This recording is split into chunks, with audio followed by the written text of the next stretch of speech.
Les nations les plus industrialisées de la terre ne connaissent pas ce qu'on appelle les révélations. Ils ne savent pas ce qu'on appelle les prophéties. Ils s'en foutent de la divination.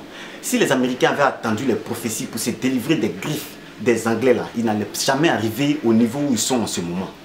Mais pourquoi c'est nous les Africains toujours qui vivons dans les présages, dans les révélations, dans les prophéties? On nous fait endormir seulement, on nous anesthésie pour piller nos richesses.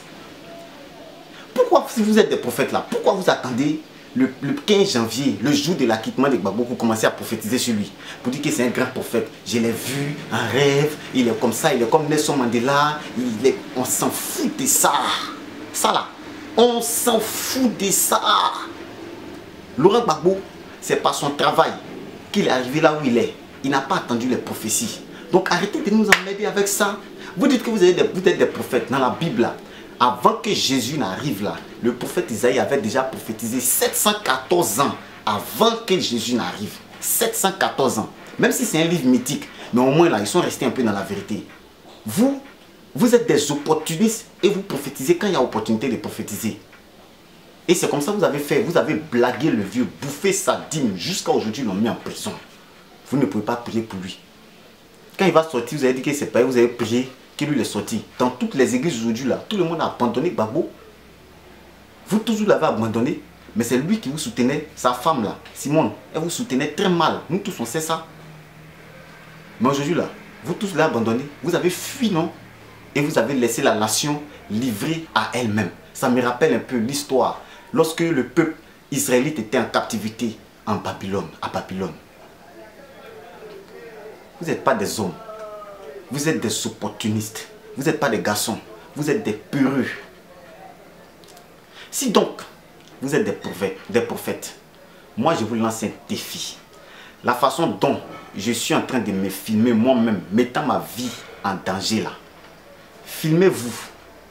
Faites un direct ou bien enregistrez une vidéo et puis mettez ça partout sur les réseaux sociaux dans laquelle vous allez nous dire avec précision ce qui va se passer le 1er février à la CPI. Vous n'avez pas prévu ça, hein? Quand ils allaient le prendre et puis ils vont la quitter et puis ils vont le remettre encore là-bas pour dire que c'est le 1er février qu'il est sorti là. Dans vos prophéties là, vous n'avez pas dit ça. Votre guerre du 13 décembre, vous avez prophétisé là. A fait des guerres là, c'est déjà mort. Pourquoi? Parce que vous avez su que Bédié s'est séparé dans la salle. Donc quand vous avez analysé dans votre tête là, vous avez su qu'il allait avoir un petit truc. Donc petit truc là même là, ils n'ont même pas cassé Bangé à Agban.